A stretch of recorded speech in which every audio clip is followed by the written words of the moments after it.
Thanks. Okay, yeah, thanks, JD, Hannah, and Dan for the invitation and letting me sort of spam some random algebraic geometry to this audience.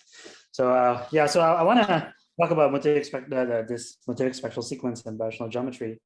Yeah, so my course works. So first, so this is joint work with Tom Buckman, and if time permits, I'll talk about some more recent joint work with Dennis Nardin and Murray Yickerson. So yeah, so I want to start with some motivation from just algebraic geometry, also to introduce some ideas from algebraic geometry. So there's this very famous conjecture of due to Dima Orlov, which has inspired me throughout the years, and it says the following. So suppose that I'm working with a field, which is say the complex numbers, and x and y are smooth projective C varieties, right? Then I can associate to x and y the infinity category, or if you like, just triangular category of perfect complexes over x. So these are just complexes, which is Zariski locally quasi-isomorphic to a bundled complex of vector bundles. It's just very nice. So all of us the following question. So suppose I know that perf x is equivalent to perf y. So this equivalence of categories between perfect complexes. Then he conjectured that the motive of x, the rational motive of x, is equivalent to the rational motive of y. Yeah. So this, whatever this rational motive is, this is like should be thought of as like the Albert-MacLean homotopy type of x in the motivic world. Yeah. So this is just hz smash. If you want, this is something like hz smash suspension infinity plus x, and then you take loops infinity. But this is to be interpreted or parsed in the setting of motivic homotopy theory. Okay, okay, of course not z, but q. So I want to sort of explain this result, this conjecture computationally, what it means, what it should say if you want to read this computationally. So here's how you think about it. So suppose that x and y are d-equivalent. So this relation that perf x and perf y are equivalent is called d-equivalent. So if they're d-equivalent, then their K-theory spectra are equivalent as spectra. And in particular, if I can look at if I just forget a lot of information and just look at rationalized K0 of x and rationalized K0 y, I conclude they're also equivalent, right? There you go. So by this very famous theorem called the Grothendieck-Riemann-Roch theorem, this map is called the Chern character, or the analog of the Chern character in algebraic geometry. You conclude that there is an isomorphism between these Chow groups of algebraic cycles on x and Chow groups of algebraic cycles on y. So this should be thought of as like the analog in algebraic geometry of singular cohomology in like appropriate degrees, right? And there's an isomorphism between these two groups rationally. However, as I wrote here, this is an ungraded isomorphism. Okay, so this map that witnesses this d-equivalence may or may not preserve dimensions or like this degrees, this grading. So what you conclude is that there is an ungraded isomorphism between two graded abelian groups. Yeah? So you've forgotten the grading and you say that there is an abstract isomorphism via this Chern character business. So what could happen, let me make a quick remark. So suppose x and y are my varieties, right? And then I can form this product, and there's this projection x and projection y. So to define a map between, say, perf like x to perf y, what I can do is I can take a sheaf of a perfect complex, let's say f right here, and then I can, so there's a typo, I can pull it back to the product, tensor it with some other sheaf or like, some other complex on x times y and push it down. So there's like a push-pull thing, which I think quite a familiar maneuver in algebraic geometry, and this is called the Fourier-Mukai transform, FM transform. And E is, of course, colorfully called the Fourier-Mukai kernel. And if I plug in appropriate E, sometimes what could happen is that you could swap dimension 0 cycles. So for example, you could put for Y here, like a sheaf. A point. So you can put O little x. So x is a point in x, and that's the structure sheaf of the point. It only has support in x. If you take pull and push, you can end up producing basically the structure sheaf of big Y. So this happens a lot. So dimension 0 cycles get sent to codimension 0 cycles. So points like OY get sent to I guess O little x gets sent to O big Y. And so if you're bored, you can think about y. And if I put E to be x times y, this does happen. Okay. So really, this isomorphism mixes up various, mixes up the degrees in like a very important way. So if I put it that way, then you will say, oh, this is absolutely crazy. Why on earth would you ever conjecture something like this, right? Okay, so but there's some evidence. Okay, so here's a non-trivial fact. Dimension of a variety, smooth projective variety, smooth projective is important, is in fact a derived invariant. Like, even though like you can read off the dimension of a smooth projective variety just from its category of perfect complexes. This is quite non-obvious, but it's sort of a standard fact. So for that, I can refer you to Hoiberg's book on Fermat transforms. It's also true for curves. Curves, so like just things like so curves, for us is like things like this, right, with various holes. Yeah, Riemann surface, and it's also true whenever X has something called an ample or an anti-ample canonical sheaf. So this is a deep theorem due to Bondal and Orlov. And in fact, what they prove is that the D type, or the type, I mean, the perf X as a category determines the scheme type of X. So DD type is determined by like the isomorphism type of the variety. In this particular cases of being curves and having ample and anti-ample canonical sheaf. Okay, so you actually prove a stronger statement that says you can reconstruct the whole variety just from knowledge of its derived category of perfect complexes. That's kind of amazing. And then when X is a K3 surface, so this is like, you should think of this as like the next simplest class of varieties. This is actually true by a result of Hoiberg's, the Olof's conjecture. So you can sort of piece together. So if I give you a derived equivalence, or when it particularly implies K0 equivalence, even though you get this ungraded isomorphism, what he proved is that you can sort of promote it to an actual graded equivalence of Chow groups, among other things. But as a caution, I know that the induced equivalence on MXQ and MYQ, so this map from MXQ to MYQ is not realized by the initial derived equivalence. So you sort of have to like adjust the map quite a bit. It's sort of, it's not natural. It's not a natural equivalence, but Olof's conjecture doesn't ask for naturality, which you shouldn't expect.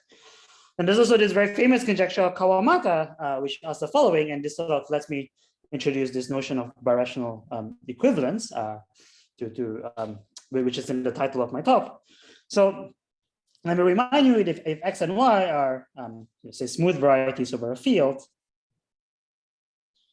then they are birationally equivalent, and I guess I'll denote it like this, with this dash. If and only if, okay, there is, well, the easiest thing to say is that it induces an isomorphism on the level of function fields. Okay, so the function fields are equivalent. And so one thing to say is that you don't really need an actual map from X to Y, you only need a partially defined map. In other words, I only need a map from like some dense open subset of X into Y, and conversely from a dense open subset of Y into X. And they induce like mutual equivalences on function fields. Yeah, because the function field only really depends on a big dense open. Okay, any questions about the motivation so far? Any yeah, please provoke me with questions. Is it false integrally? Aha, that's a great question, and I think I hopefully will be able to say something about the comment at the end. So in general, it's false, but in some cases, you actually accidentally prove integral equivalence. Yeah. Do you have a good example of non-trivial example of this sort of thing? What? For what? A non-trivial example of birationally equivalent varieties that aren't actually the same. A1 and P1 okay for you? Say so again? A1 and P1 are birationally equivalent. Okay. They have the same function field because they're both CT, where T is transcendental variable. Is that okay, Doug? Yeah. Okay. And in fact, one of the points of this talk is that Birational equivalence controls the motivic spectral sequence, and the only kind of birational equivalence I care about are just basically open immersions, which are birational equivalences like this one. Okay, so now how do I? So in light of Olaf's conjecture, how do I think about this motivic spectral sequence?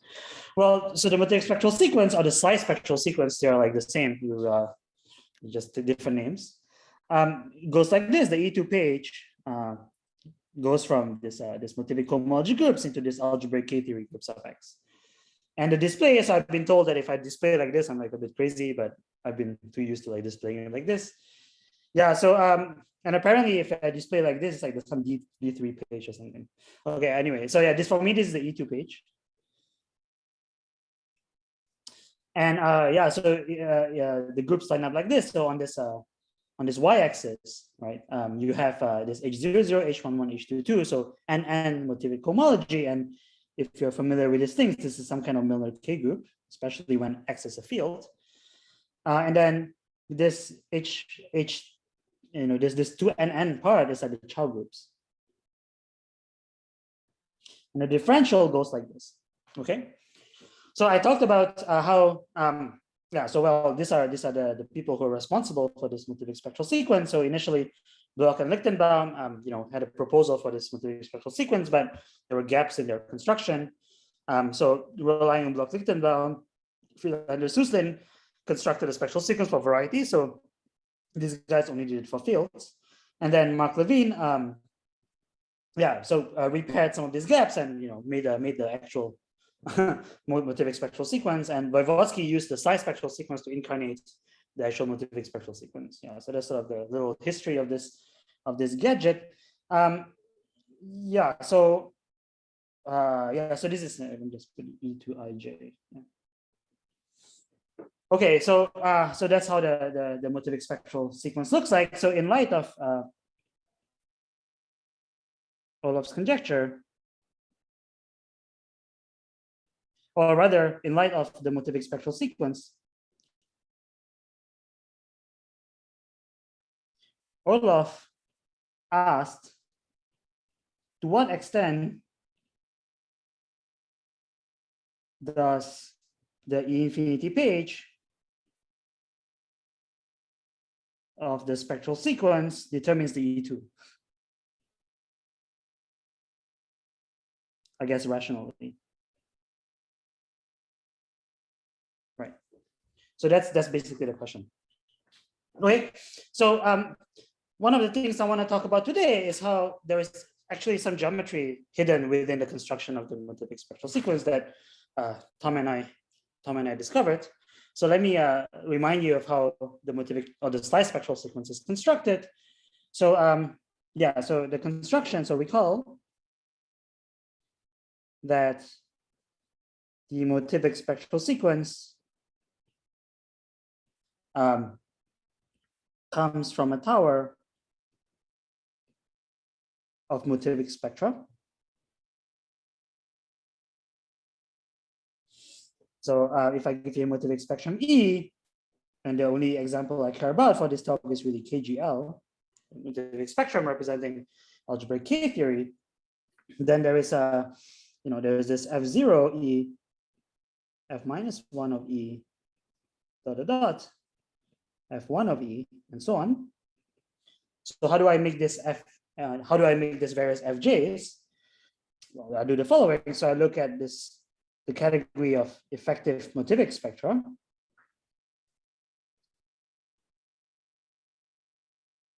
And this is the stable subcategory closed under colimits generated by suspension spectra of schemes. Okay, so roughly speaking, this effective category does not allow you to have negative GMs. So no negative GMs allowed.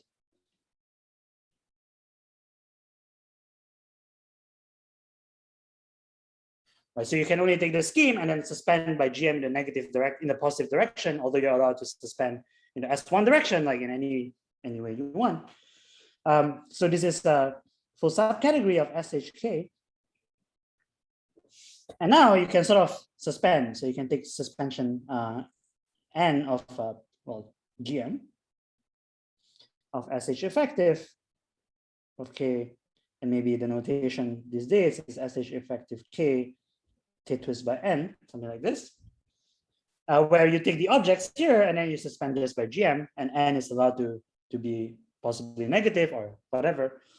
And each of these categories, of course, has an inclusion called IN into SHK, and it admits an adjoint, a right adjoint, Rn, like this.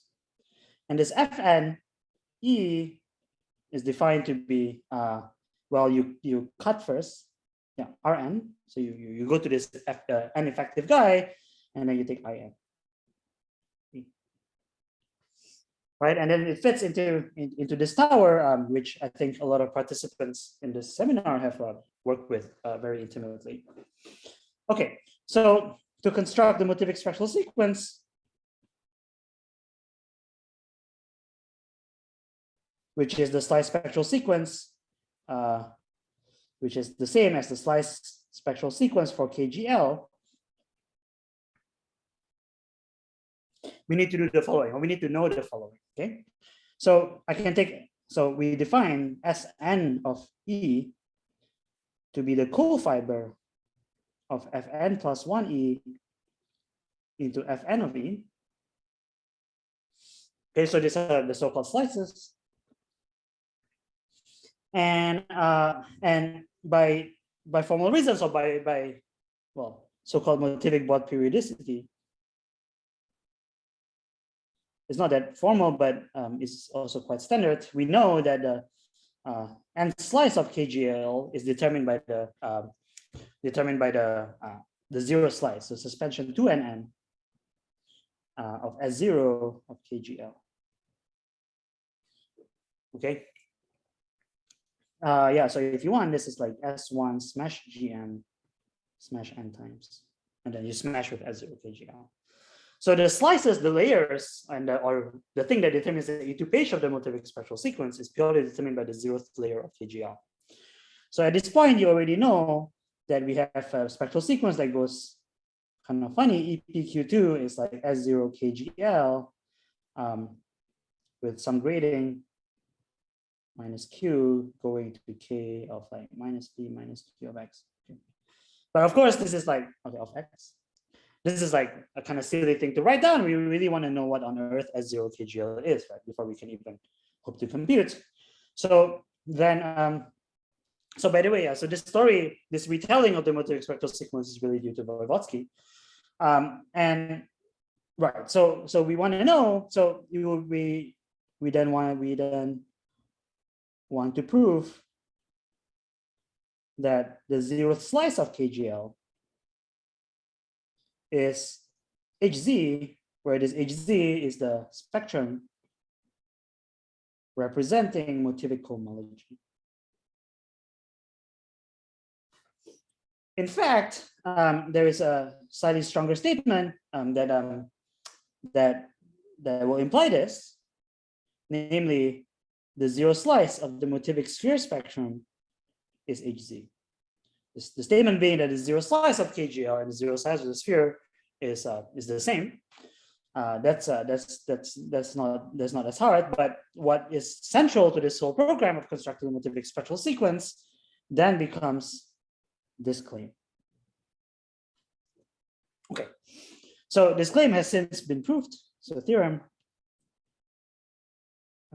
So Voevodsky and Levine later on prove that the 0 slice of 1 is exactly Hz over any field K. Okay, any questions so far?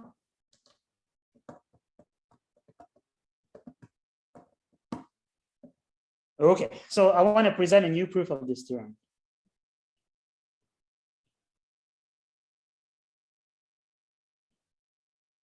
John with Tom Buckman. Okay, so so the previous iteration of this theorem, the Levine's proof of Voevodsky's result, is very elegant, is very is very intricate, and it requires a lot of like difficult moving lemmas, which sort of was the which made this motivic spectral sequence a bit more, like this long history of some mistakes in this construction. So I want to present a proof which sort of avoids some of these mistakes, but I'll tell you at the end like where you still need some milder moving lemmas, I guess.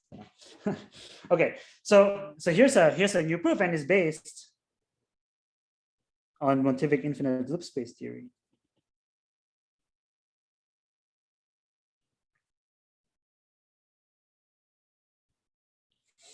Okay, so I'll tell you what this is, and this is of course famous. Well, a joint work that's been around for some time now with Mark Koiwa, Adil Khan,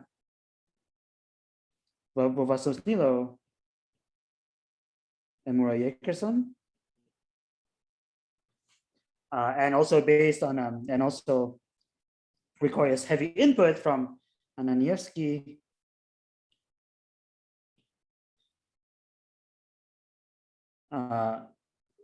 Druzhinin, Garkusha, Neshitov, and Panin. Okay, so the result of all this this machinery of Motivic infinite loop space theory is the following. So first, there is this following category called frame motivic spaces.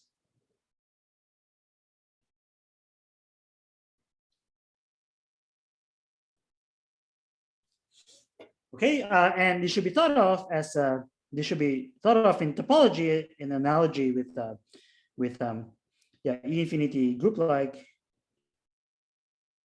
E infinity spaces. Okay, so you better think you better have a theorem that says the following. So group like infinity spaces under its own suspension infinity faithfully embeds into the category of spectra, right? Okay, so and indeed, this category of frame motivic spaces faithfully embeds into the category of motivic spectra. The content, okay, so I'll tell you the content of that, but before that, let me explain to you what this H frame K is. Okay, so roughly speaking, objects here are, so a pre-sheaf smooth K up into spaces, which is a Nisnevich sheaf and is A1 invariant. So far that just prescribes for you a motivic space, okay? Like this, the analog in this world of spaces, but it has more structure. So the structure, roughly speaking, goes like this. So you have W into, so whenever you have W into X, F, where F is finite. So I'll explain the words: finite symptomic plus a trivialization of the cotangent complex in K of Z. So the symptomic is meant to say like something nice. So so this is so the cotangent complex of S is like has Tor amplitude 0, 1, and F is flat. So it's close to being smooth, but a little, so the singularities are very mild. So the singularities of this map are very mild. And there's an additional data called the trivialization in the K-theory space of Z. So here KZ is, okay, I should really write loops infinity KZ. So it's really a space. So it's a homotopy type. And alpha is a path in this space connecting me from 0 to the cotangent complex to the class of the cotangent complex as an element of the K-theory space. So this should be thought of as a virtual trivialization of the normal bundle of this map, if you want. Yeah. So whenever I have such a data, there is a push forward map that depends on both F and alpha. Okay, so it's a pre-sheaf with wrong-way maps governed by this data. Of course, plus coherences. That encodes how push and pull commute with each other, various Bayesian formulas. Okay, And now then you say that F it has the structure of a commutative monoid object in pre-sheaves, or rather F lands not in spaces but in E-infinity monoids, I guess. It should really be E-infinity monoids. And we ask that it's group-like. It is group-like. Okay, so just to summarize, the objects in H for K are just, okay, well, it has an underlying motivic space, which is just this navigation A1 invariant, just that little bit. Yeah, for any one of these maps, W to X with mild singularities, plus the data of a trivialization of the cotangent complex, but taken in the virtual or K-theoretic sense, a push-forward map F alpha, plus coherences, which are very scary, but has been dealt with at least. Okay, all of that, and the condition. So the last one is the condition that this is actually group-like. Okay. So this is the appropriate analog of the theory of infinity spaces in motivic homotopy theory, and this embedding is akin to the recognition principle in the style of Siegel for spectra. Okay. Yeah. So that's that. So there's that category. So one advantage, one thing that you might like about H-fur is that it is that there is an actual sheaf, right? There's an actual, it's an actual sheaf F. The formulas on motivic spectra entails that you sort of formally invert P1, so you're describing a sequence of sheaves and so on, but there's really just one sheaf plus extra structure. Yeah. And let me say one last thing. So the image of this, is connective spectra. The image of this is something called very effective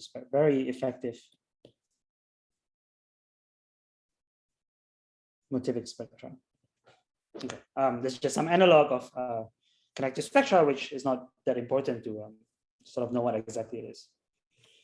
Okay, so we were interested in this tower F0. Let's say E is effective, so F0 E is E, and we have a tower like this in the category of motivic spectra. Yeah. Okay, right. So you have it there, and you want to ask, okay, how does this tower look like?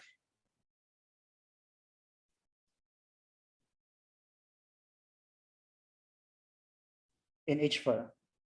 Okay, that's a reasonable question. You have some funny tower hanging around here, and suppose that this tower is completely contained inside this category, inside the image of this category. Okay, and now you want to ask, what is the incarnation of the tower in terms of H-fur? Okay, that's just a natural question, right? You can just ask. So here's one way to think about it. Yeah. So let's understand this. Let's understand the following piece of the tower. Okay, so you can take E, you can map it. So F0 has to map to E, and you can take the cofiber of F0 to E, which is S0 of E.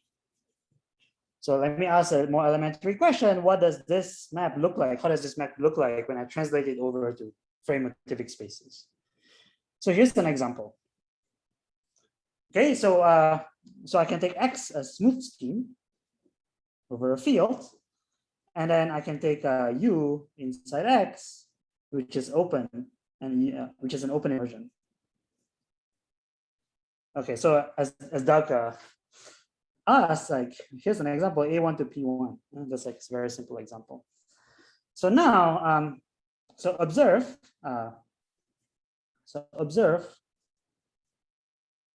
that we can take the cofiber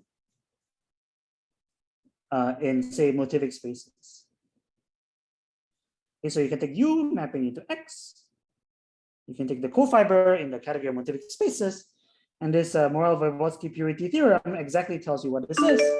This is the thumb space of the normal sheaf on Z, where Z inside X is the complement of U. This is the so-called motivic tubular neighborhood theorem or the motivic purity theorem. And now I make some even more simplifying assumptions that mu Z is trivial. So suppose this is trivial. So it's like isomorphic to O direct sum C, where C is the codimension of Z. Okay, so then this is isomorphic to S 2C comma C, or if you're familiar with this kind of thing, is P1 smash C smash Z plus. All right, so that's what you get. Now, as soon as C is greater than 1, notice that suspension infinity, so that if I take the suspension spectrum of S2C C smash Z plus, which is the cofiber, this lies inside SH effective, but twisted by 1. Okay, so it's already in the one suspension of the effective category. So you conclude that suspension infinity of U is equivalent to suspension infinity of X up to 0 slices. If I just take 0 slice of U and X, it's just the same. And it remains so if I take FR here. So this is the free, like frame motivic space on X and U. Yeah.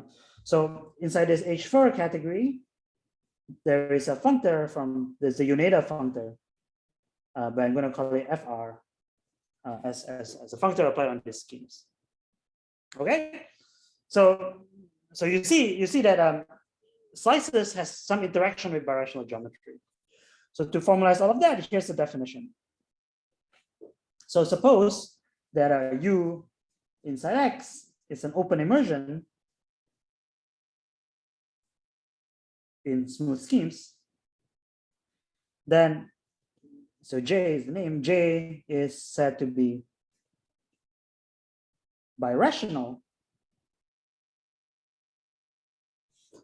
if J contains all the generic points of X. So it's equivalent to saying that the function fields are the same.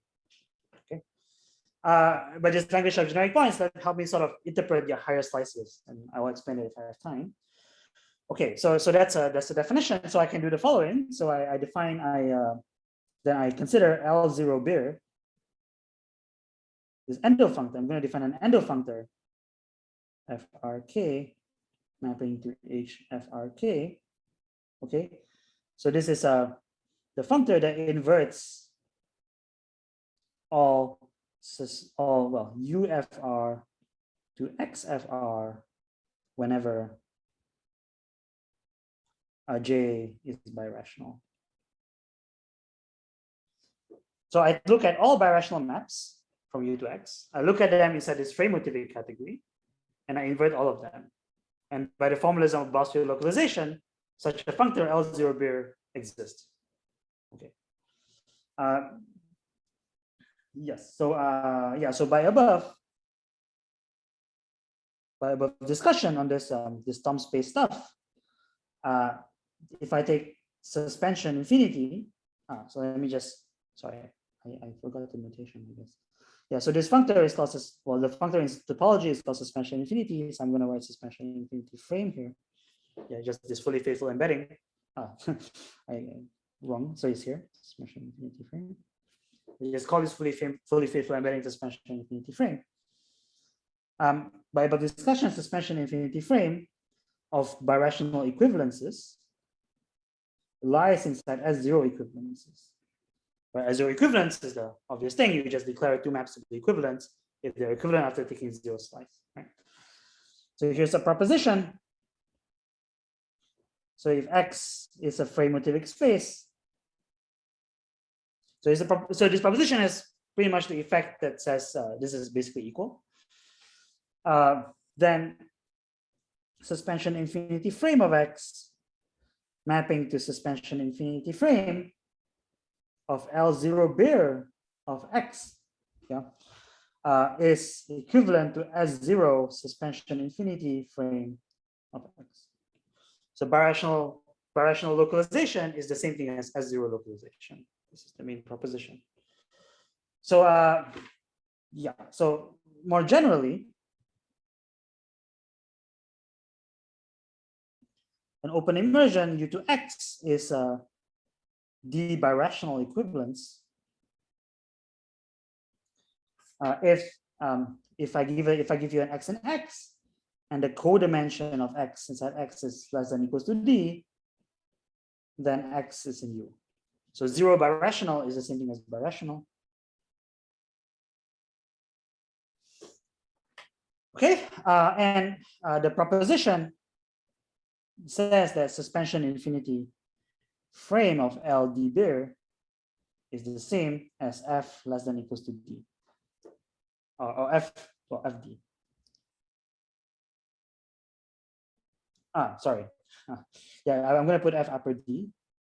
So I just showed you the analog of like the Whitehead tower, and this is like the Postnikov truncation, which is the opposite, which is the co-kernel.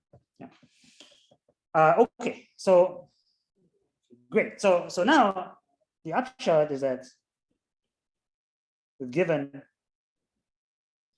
birational or geometric interpretation of the slices. Okay. And it really does require this technology of frame motivic spaces in like an important way to sort of make it, to massage this category of, to massage this subcategory of motivic spectra to be something more concrete, just literally sheaves. Right? And you can think of a variety as a sheaf. Okay, so to prove the results, to prove the to compute the zero slice of the sphere.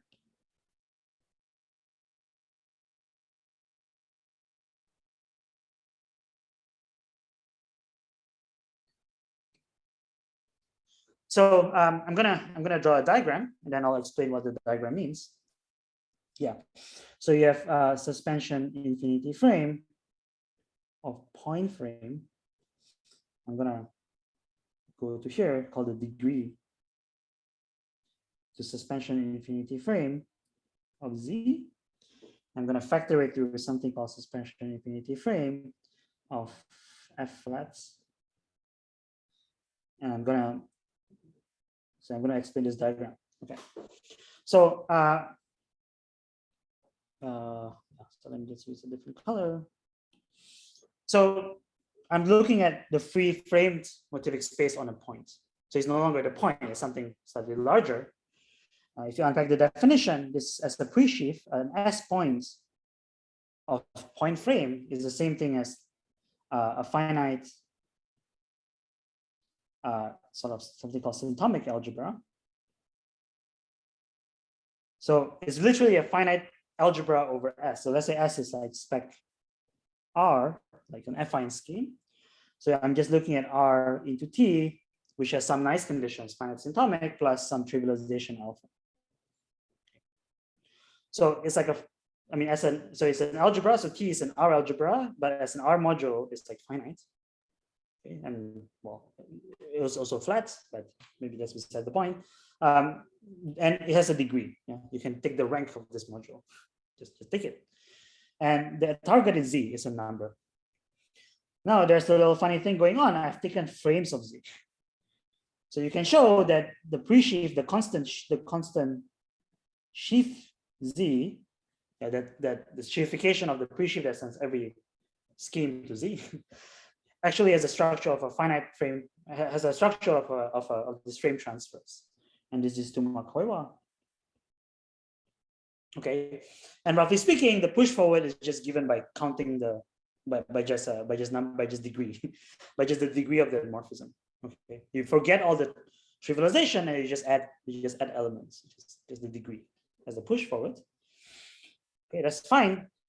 So there's another thing I can put here. I can sort of forget. This is like forget framing, and this is R2T, which is flat. So there's another presheaf called F flat, finite flat algebra. Okay, so these are examples, explicit examples of frame presheafs. The fact that they have like any meaning requires the motivic recognition principle. So what do I mean by that? Well, this is an object now in eCHT. So you can ask which object it is it? And a theorem of Hoywa, and we'll also attribute to Spitzvec. And here's where Mark Levy's name is still in there. I'll call this HZ. So this is motivic homology. Okay, so let me just say some warning in words. So we know abstractly that this is a motivic spectrum, and we know that it represents some cohomology theory. So the fact that, so what Mark Hoywa proved is that it represents Spitzvec's motivic homology. Okay, the construction due to Spitzvec. So the reason why I put Mark Levy's name there is because to show that it has something to do with algebraic cycles, you may or may not want to do that. Okay, you need Mark Levy, you still need Mark Levy's some of Mark Levy's results. Okay. So if you just want to think of this like sort of an abstract cohomology theory in eCHT, which has behavior like ordinary cohomology in topology, then this is like what this equivalence is about. Okay. Okay, so that's a result. So that's motivic cohomology, right? This suspension frame, the everything type checks. It's at least an object of eCHT. And then there's a degree map right here. This is also degree. So to finish up the proof, the simplest one of them, well, probably the simplest way is to do this. So this F flat due to results of Hoywa, Ulysiev, Narden, Totaro, and Yekerson. This is equivalent to suspension frame of the Grassmannian scheme, like the literal Grassmannian scheme. I mean, this is like the infinite Grassmannian, sorry. Okay, it's the infinite Grassmannian, okay? Infinite Grassmannian. Yeah, this is just a co-limit across all Grassmannian of M planes in N space as M and N goes to infinity. So are you sure of this? I think it's Z times B, Z times the Grassmannian. Thank you. Yes. Oh, it's your theorem, man. Yeah. So now, yeah. So then that's kind of important because by this equivalence there's a map here, and you need to show that this map is a. You want to show that this map is a. Well, okay. So sorry. One thing to say is that this represents K theory. KGL. Okay, so the suspension infinity frame of this is algebraic K theory. But now you want to show that, so therefore what you want to show, among other things, well, what you want to show is that you want to show this is an S0 equivalence. To show that, so this S0 equivalence will prove that S0 KGL is HZ. But now just observe that the Grassmannian is birationally equivalent to the point. Because it's birational, because the Grassmannian, I mean, this notion of birational equivalence, well, it's birational equivalent to some big affine space, and the big affine space is A1 homotopic to the point. That's the idea. Yeah. So that's that, and that proves this. There's because of lack of time, you can also prove that this is you can also prove that this composite is also Albert equivalence. And this requires a Hilbert scheme of points as a model for this guy. Okay, so with 1 minute left, let me just say, so this reproves something. So with Narden and Yekerson, we actually were able to get new results. So if alpha is a Brouwer class in X, let's say for safety characteristic K is 0, alpha is a Brouwer class in X, then I can form alpha twisted K theory of X, which is just the algebraic K theory of something called alpha twisted perfect complexes. You can ask me what it is, but because of lack of time, I'll just imagine this is like some twisted version of vector bundles. Okay, So what we can do is also construct a motivic spectral sequence whose E2 page looks a lot like motivic homology, except there's this alpha, which is twisted. Going to K alpha minus P minus Q of X. So there's also a twisted version of all of this, and this is this improves previous results of Levine and Bruno Kahn, using the method of birational geometry that I outlined above. So that's actually something. This construction is new. So previously they were only able to construct such a spectral sequence when alpha is pulled back from the field, from the base field. Yeah. Okay, yeah, I ran out of time. Thanks.